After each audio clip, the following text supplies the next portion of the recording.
Welcome back to World Crisis Radio.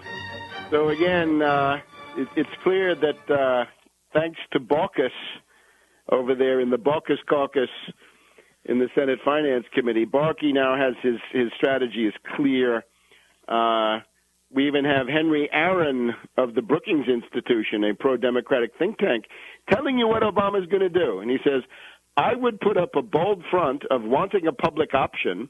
And at the end of the day, I would say Mr. Grassley and Mr. Enzi, two Republican senators, in the name of unity and Republican support and bipartisanship, I will give it up if you climb on board. So there it is. That's exactly what he's going to do. If he's going to get anything, I don't even know if he can get that at this point. But there'll be a compulsion to buy insurance, and there'll be no public option to buy it from. So you will be skinned alive by derivatives bankrupted private insurance companies. And we even see in the Washington Post, experts note that Massachusetts has achieved near universal coverage without a real public option. And the screams from the Bay State, I would add, are audible wherever you go. Now remember, Obama bailing out Wall Street, $24 trillion. Destroying Detroit, driving the auto industry into bankruptcy, busting the UAW, driving down wages and working conditions, speed up and all the rest. AFT, American Federation of Teachers, being destroyed by Arnie Donovan. The betrayal of single payer, the betrayal of the government plan. We have Conyers, Congressman Conyers, the head of the finance of the House Judiciary Committee, has said he is the most disappointed with Obama, and that Obama's health care plan is junk. Junk, says Conyers, speaking at Busboys and Poets here. Get a full rundown on that at the Black Agenda report from Glenn Ford and his excellent team over there. We had a stimulus package, which was very, very short on infrastructure. We had $70 billion maybe of infrastructure in it. We should have had $500 billion of infrastructure to create capital goods and permanently increase the productivity of labor. Obama has betrayed everybody on foreclosures. He has betrayed everybody on the mortgage cram down. He has betrayed organized labor on the card check. In foreign policy, we've got the escalation of Afghanistan into a major bloodbath, as big or worse than Iraq. Right now, as big, shortly worse. Biden, the provocateur, running around Georgia and Ukraine with his anti-Russian tirade. So this is a disaster. So if you don't fight this now inside the Democratic Party probably doomed, and then you'll have the Republican dictatorship. I'm sorry it had to come to this. I told you not to do it. I was publishing essays starting in January of 2008. Obama's a Wall Street puppet. But again, they're blinded by hate, just as the people, the Republicans, a lot of the Republican base are so blinded by hate of Obama. Some people are blinded by fear of what Obama's going to do to them. The point is, don't throw yourselves into the arms of the reactionary Republicans. Now, today, unemployment allegedly down.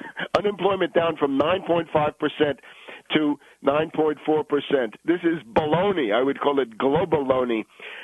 These figures are obviously cooked and then massaged. And what I'm sure we're going to hear later on is the Labor Department has revised its employment figures for the month of July 2009, revised upwards. There's also seasonal. Notice that the employment base increases in the summer because of various kinds of things going on, construction and other kinds of building best done in the summer. So if the base increases, the same amount of unemployment might, or even increased unemployment will give you a smaller percentage. But I think it's mainly cooked.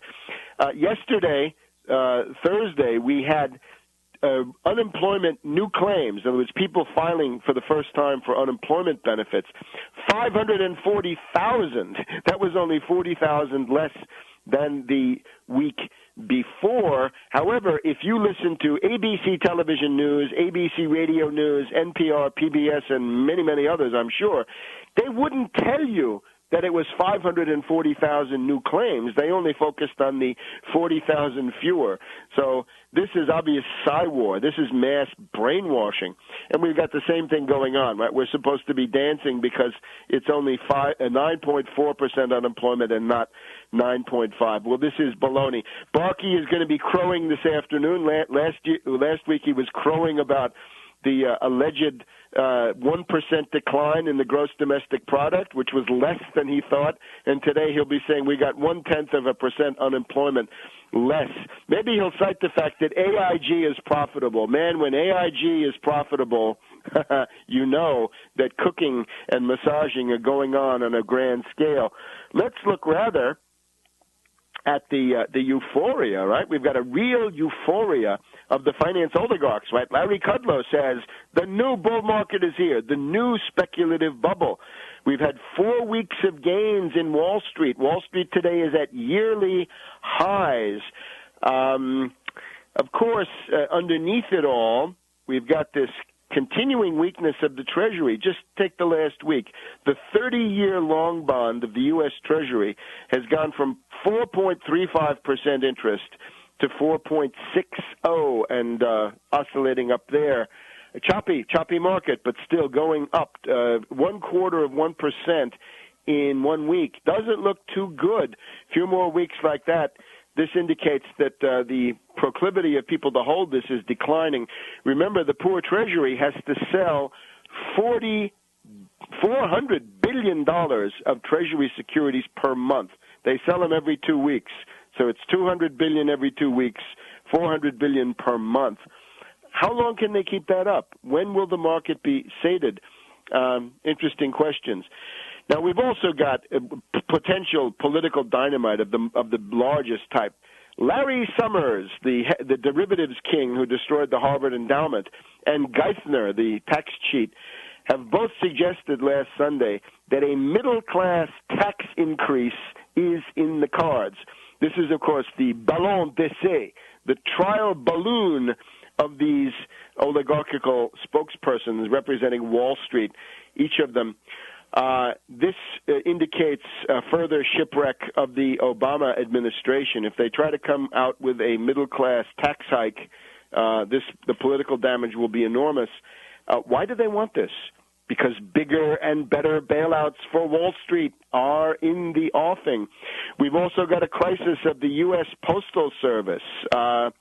It's being attributed to the Internet. I say baloney. It's a depression. These are the kinds of physical indicators, things like freight car loadings, truck loadings, physical volume questions that loom very, very large. And if we've got a sharp decline in the number of pieces of mail, that's not just the Internet. That's the fact that we have a depression going on. So we're told Barkey on the healthcare front, Barkey met with the gang of six, the six moderates, the gang of agents of the healthcare insurance companies in the past couple of days. So again, I repeat, healthcare is a right. You have a right to healthcare under natural law, under God's law, if you like.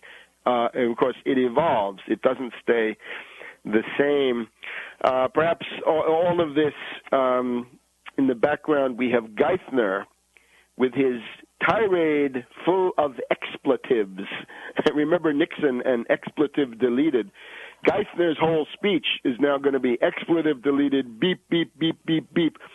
Geithner invited a group of regulators, including Bernanke, the head of the Federal Reserve, Sheila Bair of the FDIC, to a meeting of the Treasury, I believe last Friday, a week ago today, and a tirade of verbal abuse punctuated with expletives and obscenities. Is this simply a turf war about regulatory matters, or is it something bigger? Is it perhaps the defection of Saudi Arabia? Is it incipient hyperinflation that's got Timmy's goat? We'll be back in a minute.